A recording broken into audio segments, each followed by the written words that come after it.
అంజు పాప కారులో కూర్చొని ఉన్న బుజ్జమ్మని, "బుజ్జమ్మ ఏంటి ఇంకా అలాగే కూర్చొని ఉన్నావు? ఇండ్లొచ్చేసింది దిగు బుజ్జమ్మ" అని పిలవటంతో ఆరు పాప అడుగు కింద పెడుతుంది.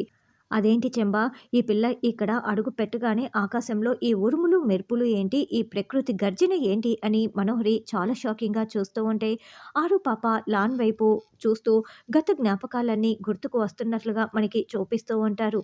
"ఏంటి బుజ్జమ్మ లాన్ వైపు తదేకంగా ఎందుకు చూస్తున్నావు?" అంజు అంటే, "ఈ ప్లేస్ నాకు చాలా ఇష్టం" అని ఆరు పాప అంటుంది. "అదేంటి మొదటిసారి కదా నువ్వు మా ఇంటికి వస్తున్నావు. ఈ ప్లేస్ నీకిష్టమని ఎందుకు చెప్తున్నావు?" అని అంజు ప్రశ్నిస్తూ ఉంటుంది. "ఏమో నాకీ ప్లేసు చాలా బాగా తెలిసినట్లుగా అనిపిస్తోంది. ఏమో నాకు అర్థం కావటం లేదు" అని ఆరు పాప చెప్తుంటే, "ఏంటి మనోహరి ఈ పిల్ల ఇలా మాట్లాడుతోందని" చెంబ అంటే, "అది మళ్ళీ పుట్టిన అరుంధతని నువ్వే చెప్పావు కదా" అని మనోహరి అంటుంది. ఇక పిల్లలు వేసిన కృష్ణుడి పాదముద్రల్లో ఆరు పాప నడిచి వస్తూ ఉంటే లోపల ఆరు ఫోటోకి ఉన్న పూలమాల గాలికి ఎగిరిపోతుంది. అమర్ మనసుకి పాప వస్తున్నట్లుగా, ఆరు వస్తున్నట్లుగా అనిపిస్తూ ఉంటుంది. "చూసావా మనోహరి పిల్లలు వేసిన పాదముద్రల్లో ఎలా నడిచి వెళ్తోందో" అని చెంబా చెప్తుంటే, "అవి మృత్యు పాదలు చెంబా. నేను ఆ పిల్లని ఇంటికి తీసుకువచ్చాను. తనకు తానుగా రాలేదు" అని మనోహరి చెప్తుంది. "అరుంధతి ఎందుకు అక్కడే ఆగిపోయావు? లోపలికి పద" అని మనోహరి అంటోంది. "డాడ్ ఎవరు వచ్చారో చూడండి" అని అంజు చెప్తూ ఉంటే అమర్ ఆరు పాప వైపు తదేకంగా చూస్తూ ఉంటారు. అప్పుడే ఆరు పాప అడుగు లోపలికి పెట్టి రాగానే, "భుజమ్మ నువ్వొచ్చినందుకు చాలా సంతోషంగా ఉంది" అని పిల్లలు చాలా సంతోషంగా చెప్తూ ఉంటారు. "బుజ్జమ్మ నువ్వెలా వచ్చావు?" అని అమర్ అడగటంతో, "డాడ్ మనోహరి ఆంటీ తీసుకొచ్చారని" అంజు చెప్తుంది. "ఏంటి మనోహరి?" అని అమర్ అడగటంతో, "అంటే అమర్ నువ్వు పిల్లలు ఈ పాపని చాలా ఇష్టపడుతున్నారు కదా! అందుకే అరుంధతిని ఈ ఇంటికి తీసుకొస్తే మీరు సంతోషిస్తారనే ఉద్దేశంతోనే తీసుకొచ్చానని" మనోహరి చెప్తుంది. "మీకోసం పిల్లల కోసం మేడం గారు ఏమైనా చేస్తారు సార్" అని చెంబా చెప్తుంది. "ఆశ్రమంలో చెప్పే తీసుకువచ్చారా?" అని అమర్ అడగటంతో, "లేదు డాడ్" అని అంజు చెప్తుంది. "ఏంటి మనోహరి వాళ్ళు కంగారు పడిపోతారు కదా" అని అమర్ అంటే, "మీ సంతోషం గురించి తప్పితే నేను ఇంకేమీ ఆలోచించలేదు అమర్ సారీ" అని మనోహరి చెప్తుంది. "డాడ్ మీరేమీ కంగారు పడకండి. ఆశ్రమం తాతయ్య ఫోన్ నెంబర్ నా దగ్గర ఉంది. ఇప్పుడే ఫోన్ చేసి 1 అవర్ తర్వాత బుజ్జమ్మని పంపిస్తానని చెప్దాంలే" అని అంజు చెప్తుంది. "ఆ పని చెయ్ అంజు, లేకపోతే వాళ్ళు చాలా కంగారు పడిపోతారని" రాథోడ్ చెప్పటంతో, "భుజమ్మ నువ్వు ఇక్కడే ఉండు, నేను ఇప్పుడే ఫోన్ చేసి వస్తానని" అంజు వెళ్తుంది.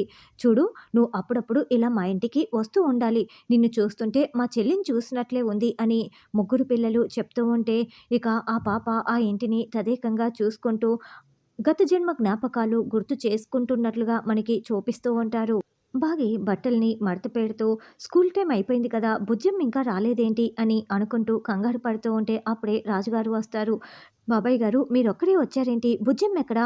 చెప్పండి" అని బాగి కంగారు పడుతూ అడుగుతూ ఉంటే, "బుజ్జమ్మ రాలేదమ్మా" అని రాజుగారు చెప్తారు. "అయ్యో! ఏమైంది? బుజ్జమ్మకేమైంది? ఎందుకు రాలేదు? చెప్పండి మాట్లాడరేంటి?" అని బాగి కంగారు పడుతూ ఉంటే, "కంగారు పడాల్సిన అవసరం లేదమ్మా. బుజ్జమ్మ వాళ్ళ ఫ్రెండ్ ఇంటికి వెళ్ళిందని" రాజుగారు చెప్తారు.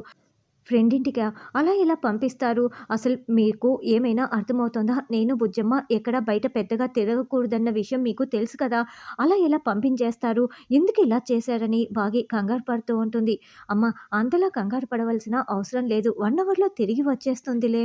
ఈ ఒక్కసారికి ఏమనుకోకమ్మా" అని రాజుగారు చెప్తుంటే, "మమ్మల్ని బాగా చూసుకుంటామని మీరు బాధ్యత తీసుకున్నారు కదా! ఇదేనా చూసుకోవటం? 1 అవర్‌లో తిరిగి వచ్చేస్తుందని అంత తేలిగ్గా ఎలా చెప్తున్నారు" అని బాగి కంగారు పడుతూ ఉంటే, "సారీ అమ్మా ఈసారికి ఏమీ అనుకోవద్దు ప్లీజ్" అని రాజుగారు బతిమలాడుతూ ఉంటే అప్పుడే అంజు దగ్గర నుంచి ఫోన్ కాల్ వస్తుంది. "వాళ్ళేనమ్మా ఫోన్ చేస్తున్నారు" అని, "ఆ! చెప్పమ్మా" అని రాజుగారు ఫోన్‌లో మాట్లాడుతూ ఉంటే, "తాతయ్య బుజ్జమ్మని ఒక 1 అవర్‌లో తిరిగి అక్కడికి తీసుకువస్తాము" అని అంజు చెప్తూ ఉంటుంది. "1 అవర్‌లో తీసుకువచ్చేస్తారా? సరేనమ్మా జాగ్రత్త త్వరగా తీసుకొచ్చేయండి. చీకటి పడకముందే తీసుకురండి" అని రాజుగారు చెప్తుంటే, "ఎవరు ఒకసారి నాకు ఫోన్ ఇవ్వండి నేను మాట్లాడతానని" బాగి అంటుంది. "ఎవరు తాతయ్య పక్కన మాట్లాడుతున్నదని" అంజు వాయిస్ గుర్తుపట్టి అడుగుతూ ఉంటే, "అమ్మ ఇక్కడున్న టీచర్ మాట్లాడుతోందమ్మా. బుజ్జమ్మ గురించే చాలా కంగారు పడుతోంది. మీరు త్వరగా తీసుకురావాలి" అని చెప్పటంతో, 1 అవర్‌లో తీసుకువచ్చేస్తాం. ఒకసారి ఫోన్ ఇవ్వండి తాతయ్య నేను చెప్తాను" అని అంజు అంటే, "అవసరం లేదులే తల్లి నేను చెప్పాను. మీరు మాత్రం త్వరగా తీసుకొచ్చేసేయండి" అని, "అమ్మ బాగి నేను చెప్తున్నానులే" అని ఫోన్ ఇవ్వకుండానే మేనేజ్ చేసేసి ఫోన్ పెట్టేస్తాడు. ఫోన్ పెట్టేసిన తర్వాత ఒక 1 అవర్‌లో వస్తుందమ్మా అని చెప్తుంటే, ఏంటి బాబాయ్ ఒక 1 అవర్ అని అంత తేలిగ్గా చెప్తున్నారు. మీరు ఇలాగే చేస్తే ఇది రిపీట్ అయిందనుకో నేను పాపని తీసుకొని అరకు వెళ్ళిపోతాను అని బాగి చెప్పడంతో, అయ్యయ్యో! ఇంకెప్పుడు ఇలా జరగదమ్మా అని రాజుగారు వెళ్తారు. బుజ్జమ్మ ఇంకో 1 అవర్ నువ్వు ఇక్కడ ఉండొచ్చు. నేను ఆశ్రమం తాతయ్యకి ఫోన్ చేసి చెప్పానులే అని అంజు చెప్తుంది. ఇక ఆరు పాప ఇంటిని తదేకంగా ఇంకా అలాగే చూస్తూ ఉంటుంది. ఏంటి బుజ్జమ్మ వచ్చినప్పటి నుంచి ఇంటిని అలాగే చూస్తున్నావు అని పిల్లలు అడగటంతో తను లాన్‌లోకి రాగానే లాన్‌ని కూడా ఇలాగే చూసింది. లాన్ అంటే తనకు చాలా ఇష్టమంట. తనకు నచ్చిన ప్లేస్ అంట అని అంజు పాప చెప్తుంటే, అవును ఈ ఇల్లు కూడా నాకు నచ్చిన ప్లేసే. నాకు ఈ ఇండ్లు చాలా బాగా నచ్చింది. చాలా నచ్చిన ప్లేస్ అని ఆరు పాప చెప్తుంటే, తన ఇంటికి వచ్చేసానని ఎంత సంతోషపడుతుందో చూడు అని చెంబ అంటుంది. కాసేపట్లో ఆ సంతోషమంతా ఆవిరైపోతుందని మనోహరి చెప్తుంది. రాథోడ్ వెళ్ళి బుజ్జమ్మ డ్రెస్ తీసుకురా అని చెప్పటంతో రాథోడ్ తీసుకువస్తాడు. అరుంధతి ఇదిగోమ్మా నీకే ఈ డ్రెస్ అని అమర్ ఇవ్వడంతో థ్యాంక్స్ అండి. మరి మా అమ్మకి అని ఆరు పాప అడగటంతో మీ అమ్మకా అని అమర్ చాలా షాకింగ్గా అడుగుతూ ఉంటే మనోహరి టెన్షన్ పడుతూ ఉంటుంది. అవును మా అమ్మకే అని ఆరు పాప చెప్తుంది. మీ అమ్మ ఎక్కడుంది అని అమర్ చెప్తుంటే అంటే తను చెప్తున్నది ఆశ్రమంలో ఉన్న టీచర్ గురించి డాడ్. పేరు సుమతి. అక్కడ అందరి పిల్లలు ఆవిడ్ని అమ్మ అని పిలుస్తారు. అలాగే బుజ్జమ్మ కూడా ఆవిడ్ని అమ్మ అని పిలుస్తుంది అని అంజు చెప్తుంది. ఆవిడికి ఇందాకే మా సారు శారీ ఇచ్చేసి వచ్చారని రాథోడ్ చెప్పగానే మనోహరి షాకింగ్‌గా వింటూ ఉంటుంది. అమర్ ఆ టీచర్‌కి చీర ఇచ్చావా? ఆ టీచర్‌తో మాట్లాడావా? చూసావా? అని మనోహరి అంటుంటే, ఎందుకు మనోహరి ఇలా అడుగుతున్నావు అని అమర్ అంటాడు. లేదు ఊరికే తెలుసుకోటానికి అని మనోహరి అంటే, ఇందాక ఆశ్రమంలో పిల్లలందరికీ కూడా బట్టలు ఇస్తూ ఆవిడకి కూడా ఇచ్చేసి వచ్చామని అమర్ చెప్తాడు. ఆ టీచర్ ఆ శారీ తీసుకుందా అని మనోహరి అంటే, ఈ మనోహరి రాక్షసికి అన్నీ ఎందుకు కావాలి అని రాథోడ్ మనసులో తిట్టుకుంటూ, ఆవిడ బిజీగా ఉంటే రాజుగారి చేతికి ఇచ్చేసి వచ్చామని రాథోడ్ చెప్తాడు. యాదమ్మ నీకోసం కూడా బట్టలు తెచ్చాము అక్కడ పెట్టాం తీసుకో అని అమర్ అంటే, మరి నా కోసం తీసుకురాలేదా అమర్ అని మనోహరి అంటుంది. నీకోసం తీసుకువచ్చిందే నేను ఆ టీచర్కి ఇచ్చేసానని అమర్ చెప్తాడు. అప్పుడేమో నేను పెళ్లి చేసుకోవాల్సిన అమర్ని ఆ అరుంధతి పెళ్లి చేసుకుంది.